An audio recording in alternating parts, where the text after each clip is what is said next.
Good morning. Pedro Sanchez and Ireland's Prime Minister Leo Varadkar have asked the European Commission to undertake an urgent review of the EU-Israeli agreement in light of the war in Gaza and the worsening humanitarian crisis there. In a joint letter addressed to Ursula von der Leyen and sent yesterday morning, the two leaders raised serious concerns over Israel's military campaign and potential violations of human rights and international law. Among the bloc's 27 member states, Spain and Ireland, together with Belgium, are considered the most critical voices of Benjamin Netanyahu's government and have touted plans to recognise the state of Palestine. The two leaders voiced alarm over reports that Israel might soon launch a ground operation in Rafah, where more than 1 million civilians are sheltering. The war has already killed more than 28,000 Palestinians, including 12,000 children and 8,000 women, according to the Hamas-run health ministry of Gaza. Reacting to the move, an EU Commission spokesperson claimed the letter had been received but declined to comment on the possible next steps. In force since 2000, the EU-Israeli Association Agreement is the chief legal instrument that governs bilateral relations among the two partners, covering political dialogue, trade, competition, technology, science, innovation, and the fight against anti-Semitism, xenophobia, and racism, amongst other subjects. Additionally, Israel receives around €1.8 million per year as part of the bloc's European neighbourhood policy. Farmers' protests intensified yesterday, with tractors cutting off several major cities, highways and ports.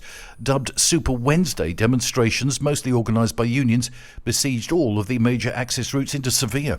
The DGT also showed several other highways cut across Andalusia, Extremadura and around the Catalan city of Girona. Tarragona and Motril were also fully blockaded yesterday morning. In Madrid, protesters were outraged after the government deauthorised protests around the main wholesale market for fresh produce just hours before it was scheduled. In Granada, farmers stopped a truck carrying Moroccan cherry tomatoes, throwing the shipment all over the road. Yesterday, the Agriculture Minister Luis Planas met with representatives from supermarkets, distributors and other representatives from the food system. He said he would analyse prices and how to ensure farmers were paid above the cost of production. Today, he will meet with representatives from the main farmers' unions. Police arrested a group of suspected cocaine traffickers on a boat from South America in the middle of the Atlantic after one of them shot dead a fellow smuggler and took the rest hostage, so the Interior Ministry said yesterday. The case occurred in November but was kept under judicial secrecy until an investigation was completed. In an apparent falling out amongst the boat's crew, a Serbian national seized control of the vessel, the Sea Paradise, shot one of the other smugglers, threw his body overboard and took the other 8 crew members hostage, so a ministry statement said.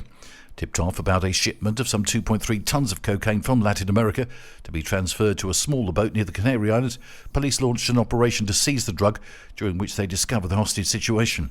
All those on board were taken into custody and the cocaine seized from a hidden compartment on board. That's the latest from TRE. I'm Bob James.